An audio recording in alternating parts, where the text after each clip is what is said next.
എല്ലാവർക്കും നമസ്കാരം. പുതിയൊരു വീഡിയോയിലേക്ക് ഏവർക്കും സ്വാഗതം. ഏവരും വീഡിയോ പൂർണ്ണമായും തന്നെ കാണുക. വളരെ സന്തോഷം നൽകുന്ന ക്ഷേമ പെൻഷനുമായി ബന്ധപ്പെട്ടുള്ള അറിയിപ്പുകളാണ് ഇന്നത്തെ വീഡിയോയിൽ ഉൾപ്പെടുന്നത്. ചാനൽ ആദ്യമായിട്ട് കാണുന്നവർ തീർച്ചയായും നമ്മുടെ ചാനൽ സബ്സ്ക്രൈബ് ചെയ്യുക. ഫേസ്ബുക്ക് വഴി വീഡിയോ കാണുന്നവർ ഫേസ്ബുക്ക് പേജ് കൂടി ഒന്ന് ഫോളോ ചെയ്ത് വെക്കുക. നമുക്ക് വിശദമായിട്ടുള്ള അറിയിപ്പ് നോക്കാം. നമുക്കറിയാം, സംസ്ഥാനത്ത് ഇപ്പോൾ 8,000 രൂപയാണ് ക്ഷേമ പെൻഷനുമായി ബന്ധപ്പെട്ട് കുടിശ്ശികയുള്ളത്. ഇത് മുൻപ് തന്നെ പറഞ്ഞിരുന്നതാണ്. ഓരോ മാസത്തെ തുക വീതം നൽകി വിതരണം നടത്താനാണ് സംസ്ഥാന സർക്കാർ ശ്രമിക്കുന്നത് എന്നുള്ളൊരു കാര്യം. പക്ഷേ ഇപ്പോൾ വളരെ ആശ്വാസകരമാവുന്ന ചില നടപടികൾ സംസ്ഥാന സർക്കാരിൻ്റെ ഭാഗത്തു നിന്ന് വരികയാണ്. ക്ഷേമ പെൻഷൻ തുക കുടിശ്ശികയുള്ളതെല്ലാം പൂർണ്ണമായിട്ടും വിതരണം ചെയ്യുവാനുള്ള നടപടിയിലേക്ക് സംസ്ഥാന സർക്കാർ പോവുകയാണ്. ഇത് സംബന്ധിച്ചുള്ള വിശദമായിട്ടുള്ള ചില കാര്യങ്ങളുണ്ട്. പ്രത്യേകിച്ച് വളരെയധികം ആളുകൾ ഈ ഒരു ക്ഷേമ പെൻഷൻ തുക കറക്റ്റായിട്ട് വിതരണം ചെയ്യാത്തതിൻ്റെ പേരിൽ ബുദ്ധിമുട്ട് അനുഭവിക്കുന്ന സാഹചര്യവും അതുപോലെ തന്നെ കോടതികളിലേക്ക് ഈ ഒരു സംഹിത പോകുകയും ചെയ്യുന്ന സാഹചര്യമൊക്കെ ഉണ്ടായിട്ടുണ്ട്. സംസ്ഥാന സർക്കാരിന് തന്നെ ഇത് വലിയ തിരിച്ചടിയാകുന്ന ഒരു അവസ്ഥ കൂടിയാണ്. കാരണം ഈ കഴിഞ്ഞ ലോക്സഭാ തെരഞ്ഞെടുപ്പിൽ പോലും ക്ഷേമ പെൻഷനൊക്കെ കൊടുക്കാത്തതിൻ്റെ പേരിൽ വലിയ രീതിയിൽ തിരിച്ചടി നേരിടുന്ന ഒരു സാഹചര്യമുണ്ടായി. ഇതിനുശേഷം സാക്ഷാൽ പിണറായി വിജയനെതിരെ പോലും പലയിടങ്ങളിലും വലിയ രീതിയിലുള്ള വിമർശനങ്ങളും അതുപോലെ തന്നെ പിണറായി വിജയൻ രാജിവെച്ച് പോകണമെന്ന് പറയുന്ന രീതിയിലേക്ക് കാര്യങ്ങൾ എത്തുകയും ചെയ്തിട്ടുണ്ട്. മറ്റ് ഈ ഒരു LDFിൻ്റെ ഘടകകക്ഷികൾ പോലും പിണറായി വിജയൻ രാജിവെക്കണമെന്ന് പറയുന്ന രീതിയിലേക്കും ഇപ്പോൾ സാഹചര്യങ്ങൾ എത്തിയിട്ടുണ്ട്.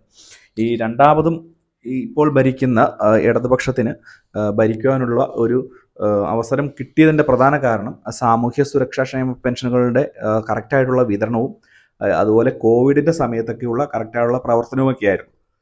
കൂടാതെ സൗജന്യ ഭക്ഷ്യക്കിറ്റിൻ്റെ വിതരണമൊക്കെ നടത്തുകയൊക്കെ ചെയ്തതാണ് രണ്ടാമത് അധികാരത്തിൽ വരാനുള്ള കാരണം. ഇപ്പോൾ വീണ്ടും ഈ ഒരു തിരിച്ചടി, വലിയ രീതിയിലുള്ള തിരിച്ചടി ഇനിയിപ്പോൾ ഉണ്ടാകും. അടുത്ത ഇലക്ഷനിൽ ഇതിലും വലിയ ബുദ്ധിമുട്ടുകൾ ഉണ്ടായേക്കാം. നിയമസഭാ ഇലക്ഷനിൽ എല്ലാം താറുമാറാകും എന്നുള്ള രീതിയിലുള്ള റിപ്പോർട്ടുകളൊക്കെ വരുന്ന ഒരു സാഹചര്യം കൂടിയാണ്. ഈ ഒരു പശ്ചാത്തലത്തിൽ ഇപ്പോൾ മുഖ്യമന്ത്രി തന്നെ നേരിട്ട് ക്ഷേമ പെൻഷൻ വിതരണവുമായി ബന്ധപ്പെട്ട് എത്തുകയാണ്. പ്രത്യേകിച്ച് അറിയാൻ സാധിക്കുന്ന കാര്യമെന്ന് പറയുന്നത് ക്ഷേമ പെൻഷൻ ഉൾപ്പെടെയുള്ള കുടിശ്ശിക ഏകദേശം 8,000 രൂപ പൂർണ്ണമായിട്ടും വിതരണം ചെയ്യുവാനുള്ള നടപടിയാണ് സംസ്ഥാന സർക്കാർ ആലോചിക്കുന്നത്. ഈ ഒരു സാഹചര്യത്തിൽ സംസ്ഥാന സർക്കാരിൻ്റെ ഭാഗത്തുനിന്ന് ഉണ്ടാകുന്ന പുതിയ നടപടി എന്ന് പറയുന്നത് ഇപ്പോൾ ഈ ഒരു തുക ഒറ്റ തവണയായിട്ട് അടച്ചു തീർക്കാൻ സാധിച്ചില്ല എങ്കിൽ പോലും, അല്ലെങ്കിൽ വിതരണം ചെയ്യുവാൻ സാധിച്ചില്ല എങ്കിൽ പോലും ഘട്ടം ഘട്ടമായിട്ട് 1, 2 അല്ലെങ്കിൽ 3 ഗഡുക്കളായിട്ട് അല്ലെങ്കിൽ 2 ഗഡുക്കളായിട്ട് ഈ ഒരു തുക പൂർണ്ണമായിട്ടും വിതരണം ചെയ്യാനുള്ള ഒരു സാഹചര്യമാണ്. മാത്രവുമല്ല, ഇനി അങ്ങോട്ട് തുക മുടങ്ങാതിരിക്കാൻ പ്രത്യേകം ശ്രദ്ധിക്കുമെന്നും മുഖ്യമന്ത്രി തന്നെ പറയുന്നു. എല്ലാ മാസവും തുക നമ്മളുടെ ബാങ്ക് അക്കൗണ്ടുകളിലേക്ക് ഉറപ്പായിട്ടും എത്തും എന്നുള്ള വളരെ പ്രധാനപ്പെട്ട അറിയിപ്പുകളൊക്കെയാണ് വരുന്നത്. എന്തുതന്നെയായാലും വളരെ പ്രധാനപ്പെട്ട വാർത്താ അറിയിപ്പാണിത്.